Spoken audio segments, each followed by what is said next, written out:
The narcissistic I model.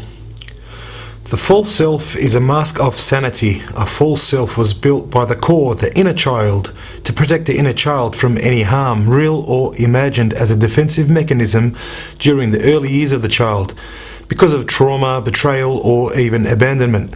Some even say that the cause could be hereditary or even biological. The false self has its own voice, and the real self has its own voice. There's another voice I call the voice of reason. Therefore, a person with narcissistic personality disorder has inner voices. Unfortunately, the false self always results in being the dominant voice. The false self is extremely narcissistic, therefore it lacks empathy regarding its decisions. The voice of reason struggles to communicate fairly between the false self and the real self due to the fact that the false self is so dominant. The false self teaches itself to be resilient, that it must be flawless, ruthless, and that the body or image must look great, or that the mind must be above all. For example, cerebral narcissists, that it cannot have empathy. All these traits must be constructed so that a wall is built to block any pain or hurt, real or imagined, that the inner voice, the inner child, may or might suffer if this wall isn't built up. The inner child cannot bear criticism, even constructive criticism. Narcissistic supply gives the core, the inner child, the strength through exaggerating the false self by feeding it compliments regarding strength, beauty, sympathy, or other. Unfortunately, the person with narcissistic personality disorder cannot bear to allow the glasses of the real self to be worn. This is because it causes too much pain. The inner child cannot bear this pain. It therefore resorts to the false self, which provides the inner child comfort and protection, regardless of the pain and suffering that it causes to others in the real world. However, part of this false self is the mask of sanity. The narcissist needs this mask so that it doesn't crumble and expose itself for what it really is. For if it exposes itself, how will it be able to get narcissistic supply in abundance? How will it be able to keep its extensions? This mask of sanity is extremely important to keep the narcissist functioning.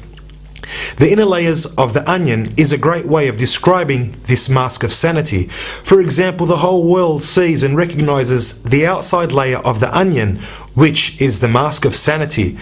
This mask portrays a charming male or female that nobody in their wildest imagination would believe what was occurring in the inner layers of the onion. For example, who would believe that within the inner layers that the narcissistic father or mother would throw a 9-month-old child to keep the healthy parent from leaving the house for a 1 or 2 hour break?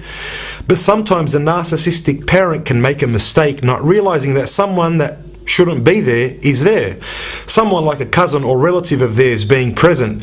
In the presence of this relative, the narcissistic parent begging for narcissistic supply begins to cut his or her wrists in front of the healthy parent, not concerned that the children are seeing this. And when the narcissistic parent does not get the narcissistic supply that is desired, the narcissist then threatens to kill the children, all in plain view of the relative who has previously only been exposed to the narcissist's mask of sanity. When the dust settles, the narcissist's false self realizes that the only way to control the damage done is to get rid of this relationship with the relative, turning to devaluation of the relative and the beginning of a smear campaign as the initiation of riddance. Events like this must be recorded. The healthy parent must be able to defend not only the truth, but also the children who are exposed to abuse and child abuse. How can someone believe that behind this mask of sanity such a cruel monster lurks, a monster that's superhuman in manipulation and deceit to the extent where they will receive sympathy from others by twisting a story so much so that they appear to be the victim after being such a cruel aggressor? The level of insanity that lurks within this person can only be proven by recordings, especially if you need to prove to the courts what is really going on. Remember that the narcissist is the ultimate liar and twister of truth. Do not leave recordings to be used in court at home. Make sure you leave them with people that you trust completely. Record everything. Your child or children's lives are on the line.